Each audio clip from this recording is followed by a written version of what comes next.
long before the paved roads carved deep scars into the rolling ridges of the ancient mountains. 7-year-old Clara spent her days exploring their mystery.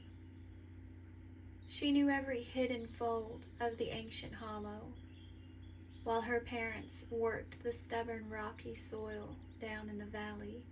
Clara spent her afternoons climbing the steep shale banks where the mountain laurel bloomed thick and choked the sunlight. She was a lonely child, prone to daydreaming and speaking in whispers to the ferns. But for Clara, the woods were never truly empty. He appeared on a sweltering afternoon in late July, sitting quietly on a moss-covered boulder near the headwaters of a spring-fed creek. He wore leggings of soft, weathered buckskin and a single hawk feather tied into his dark braided hair. He couldn't have been much older than a teenager, with a quiet, solemn face that softened into a gentle smile when he saw her. "You're stepping on the ginseng," he said softly, his voice sounding like dry leaves sliding across stone. Clara stopped, her bare foot hovering over a cluster of 3-pronged green leaves. "My grandpap says you have to look close to find 'em," she whispered back. "They hide from people who are in a hurry," the boy replied. "You are never in a hurry." His name, he told her, was Awan. Though he said it so lightly, the wind almost carried it away. Over the next 3 summers, Awan became Clara's shadow in her entire world. They played quiet games in the deep shade of the hemlocks. He showed her how to weave small baskets out of river willow, how to spot the hidden nests of wood thrushes without disturbing them, and which flat stones skipped best across the glassy surface of the river. Whenever Clara's mother asked who she was talking to out by the woodpile, Clara would just smile and say, "My friend." Her mother, used to the eccentricities of an only child raised in the isolation of the hills, would smile back, assuming Awan was a creature of the little girl's vivid imagination, a phantom born of lonely afternoons and endless green trees. Clara knew better, of course.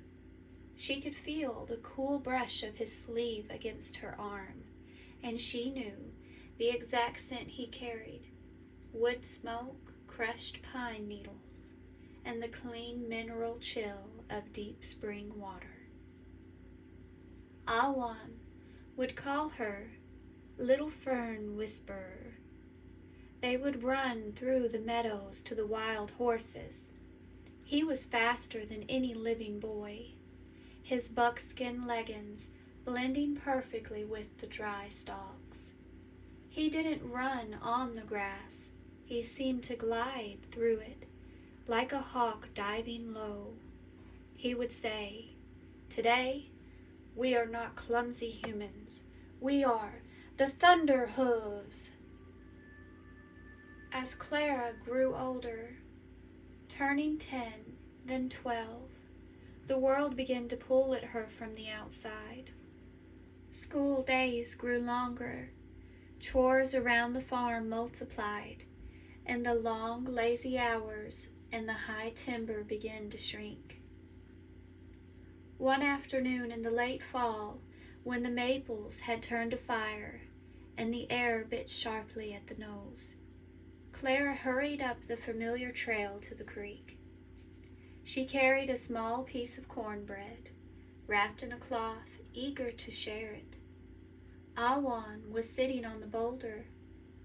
but he looked different. The afternoon light seemed to pass straight through the edges of his buckskin tunic, making him look less solid than the mist rising off the water.